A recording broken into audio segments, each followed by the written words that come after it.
Que seriez-vous prêt à faire pour vous libérer de votre passé? Découvrez comment Marco a dû se battre contre ses démons. L'épisode commence lorsque Marco fait son sport matinal habituel, et par la suite il prend une douche, et pour se détendre il se fait plaisir manuellement avant d'aller s'habiller pour se rendre à sa séance de psychologie avec Sarah. Mais à cette séance, Marco est tellement calme et mystérieux que Sarah n'arrive pas à le percer à jour, elle essaie pourtant de le faire parler, mais Marco reste muet avec des réponses qui manquent de précision, et à un moment Marco s'en va. Par la suite, il se dirige vers la salle où il doit faire la présentation de son nouveau véhicule, mais avant d'entrer dans le vif du sujet, il se fait prendre en photo avec son associé Diego qui le supplie de sourire devant les caméras, avant que Barbara ne vienne les rejoindre pour les encourager, et leur donner les dernières directives. Lorsque Marco se dirige vers la salle principale, il est heurté par une inconnue qui laisse tomber son bracelet, et attire son attention en s'en allant sans se retourner. Mais Marco n'a pas le temps de lui accorder son attention, car il doit faire la présentation avec Diego de leur nouvelle voiture devant leurs investisseurs. La présentation est un succès, et tout le monde applaudit. Par la suite Marco et Diego se dirigent vers leur investisseur arabe qui ne tarit pas d'éloges devant leur voiture, et malgré tout Marco reste imperturbable contrairement à Diego qui entretient la discussion. Tous se disent au revoir, et prennent rendez-vous pour le lendemain.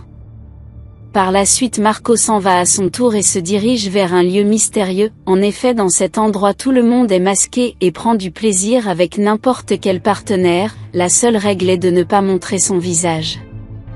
Marco a l'air de connaître l'endroit, il passe alors devant de nombreux partenaires, et se dirige vers une chambre précisément où il est retrouvé par deux femmes elles aussi masquées, avec qui il va prendre du bon temps de manière intense, il va s'occuper de chacune dans de multiples positions. Une fois la partie terminée, les deux jeunes femmes vont s'en aller pendant que Marco va rester admirer la pièce. Le lendemain, Marco est en chemin pour le centre spécialisé où se trouve son petit frère José. Le centre est dirigé par le docteur Viega qui va accueillir Marco avec de la colère, car ça fait des mois qu'Ike n'est pas venu voir son frère.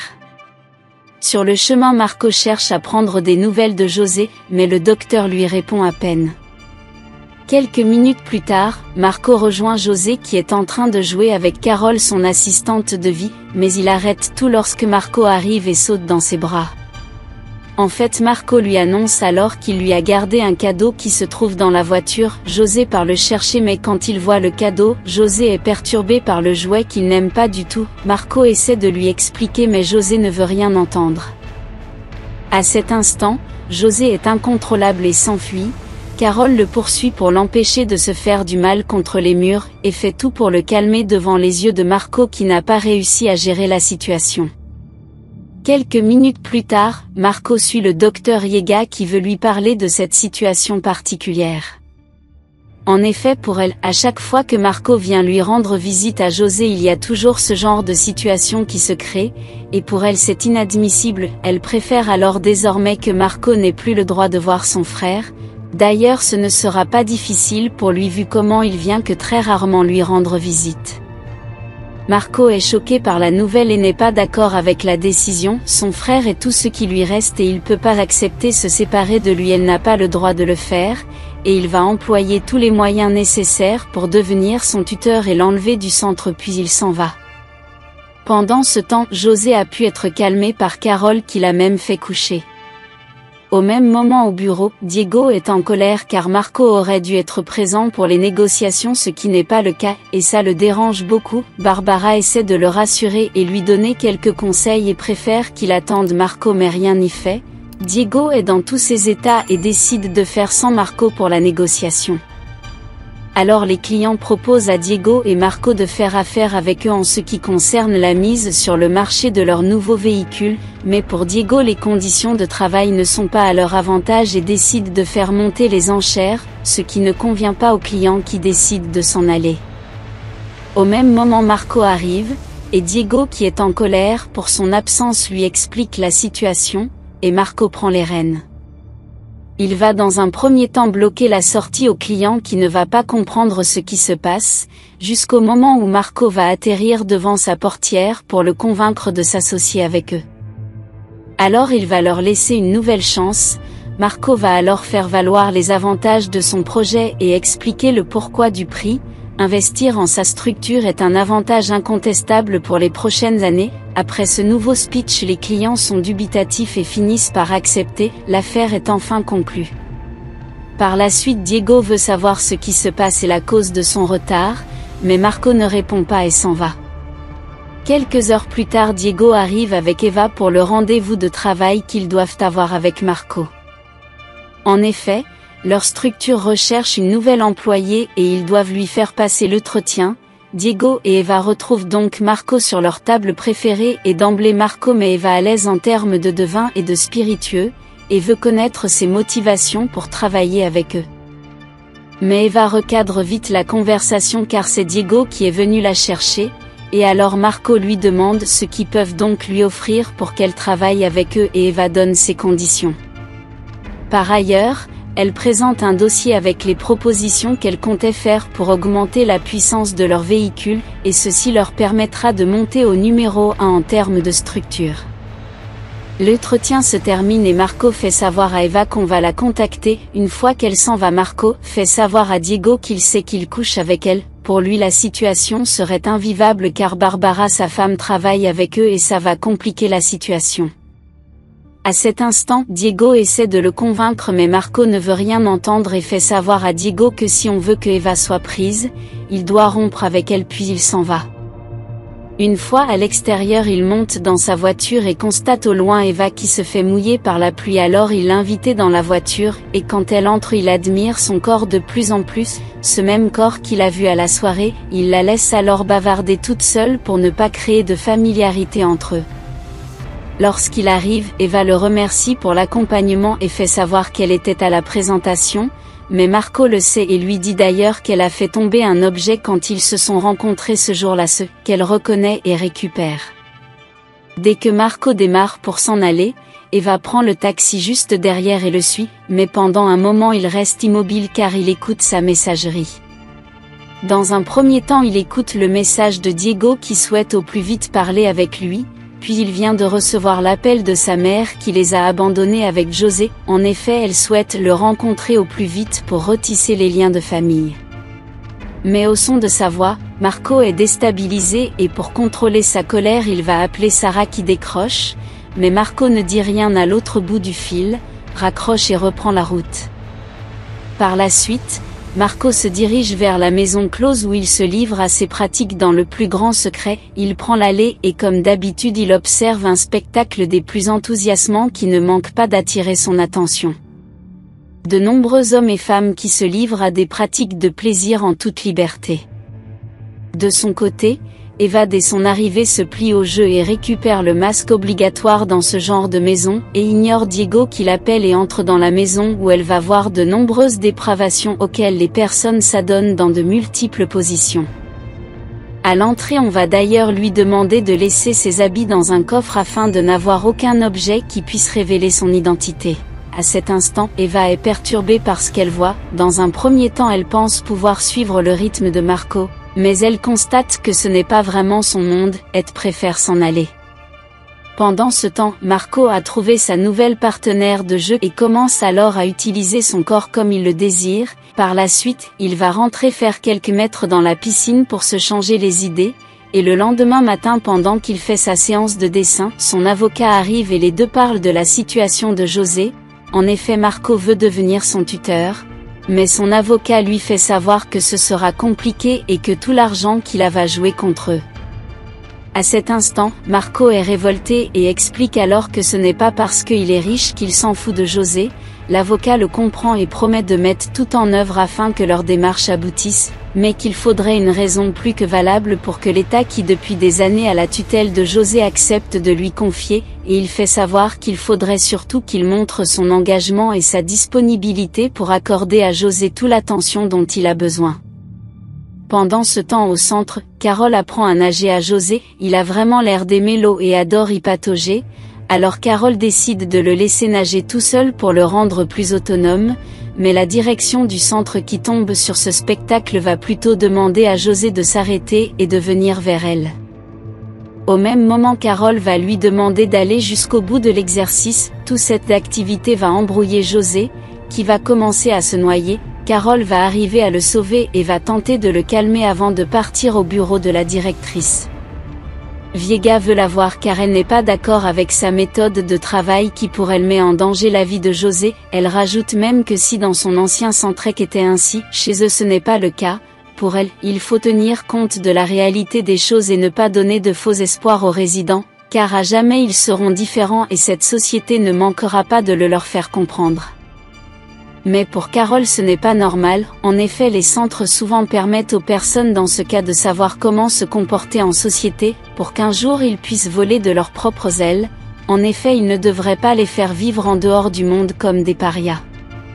D'ailleurs elle en profite pour faire savoir à la directrice qu'elle n'est pas du tout d'accord avec la décision de ne plus permettre à Marco de voir José, et que cette nouvelle l'a profondément attristée. Mais Madame Viega n'est pas cet avis et ne manque pas de le faire savoir à Carole, et qu'elle ne doit suivre que les ordres qu'on lui donne. Par la suite, n'étant toujours pas d'accord avec la décision, Carole décide d'agir pour le bien de José, et part rencontrer Marco en cachette dans son entreprise. En effet Marco n'imagine pas une seule seconde qu'il s'agit d'elle lorsqu'on lui annonce qu'il a une visite dans son bureau. Quand il arrive, Carole fait savoir à Marco qu'elle est venue pour parler de José et voudrait qu'il organise des rencontres en cachette. En effet il est vrai qu'il n'arrive pas à maîtriser son frère mais elle est prête à lui apprendre, car elle est persuadée que Marco doit être présent dans sa vie. Pourtant Marco comme à son habitude ne réagit pas réellement aux paroles de Carole, alors elle conclut en se disant qu'il n'est pas intéressé par la proposition et que peut-être la directrice avait finalement raison. Mais avant de partir Marco l'arrête et lui fait savoir qu'il est très intéressé par la proposition, et souhaite commencer au plus vite car son frère est la personne la plus importante dans sa vie, ce qui ravit Carole et les deux se donnent rendez-vous dans la semaine. Au moment où Carole s'en va, Diego arrive et cherche à savoir de qui il s'agit, mais Marco est très silencieux sur sa vie privée et ne laisse rien échapper. Par la suite Diego lui parle une nouvelle fois de Eva, et Marco a un avis tranché dessus et ne veut rien savoir de plus.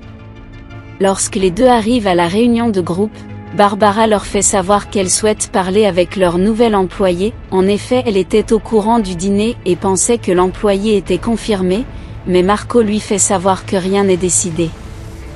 À ces mots Barbara se met en colère, et se sent rejetée par Diego et Marco qui ne l'ont pas tenu informée de la situation, et avant de s'en aller elle leur rappelle le dîner de ce soir qu'ils auront avec un potentiel investisseur, et qu'il est important qu'ils soient tous les deux présents. Pour ceux qui restent, l'ambiance n'est pas meilleure. En effet l'équipe étudie la faisabilité de leurs produits et Diego lance des pics à Marco.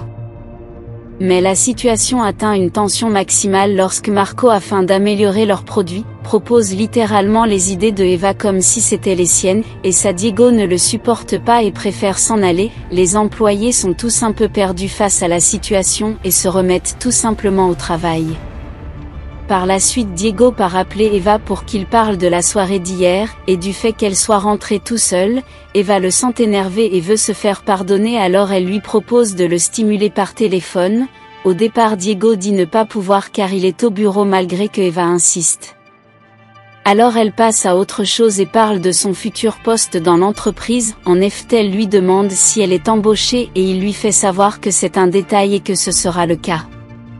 Puis il se lève pour sortir et aller rejoindre Eva chez elle, et dans l'ascenseur il croise Marco qui est énervé par le fait qu'il soit parti en pleine réunion. Mais Diego s'en fout car il a été choqué de l'avoir utilisé les idées d'Eva et est déçu par ce comportement. À un moment il bloque l'ascenseur pour qu'il puisse bien parler, mais Marco se sent mal et ne l'écoute plus, il veut juste sortir de là et le fait de force pour aller reprendre ses esprits dehors.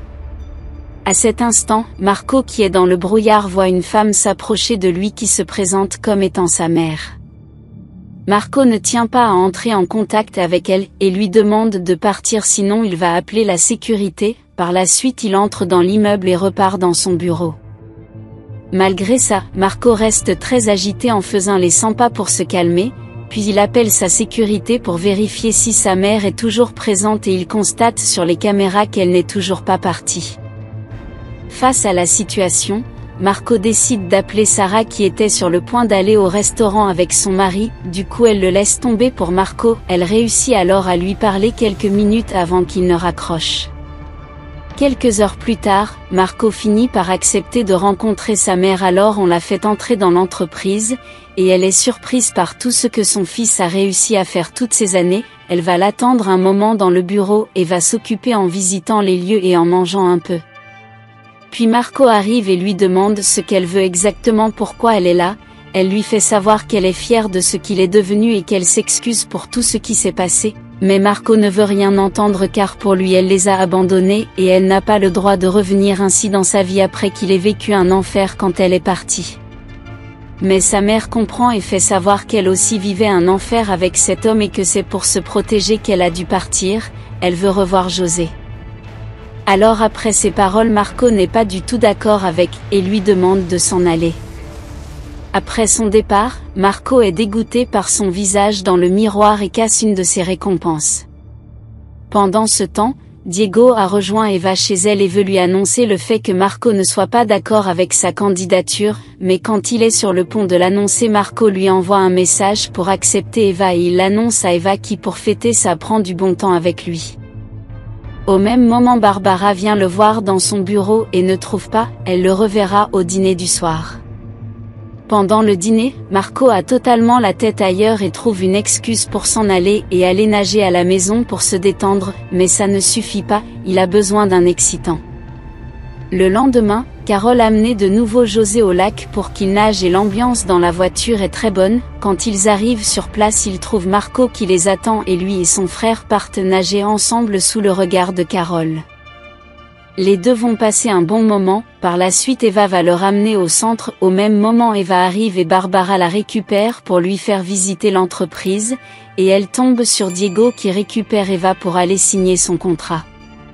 Mais Barbara a un pressentiment et décide d'aller fouiller les affaires de son mari à la recherche de preuves, puis quelques heures plus tard elle vient chercher Diego pour rentrer avec lui mais il trouve une excuse et préfère rester avec Eva.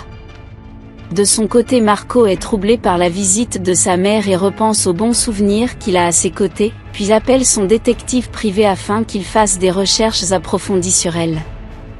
Diego va-t-il continuer à se faire manipuler par Eva? Diego va-t-il demander le divorce avec Barbara? Quel est ce traumatisme vécu par Marco et José tout petit? Vous le saurez dans le prochain épisode.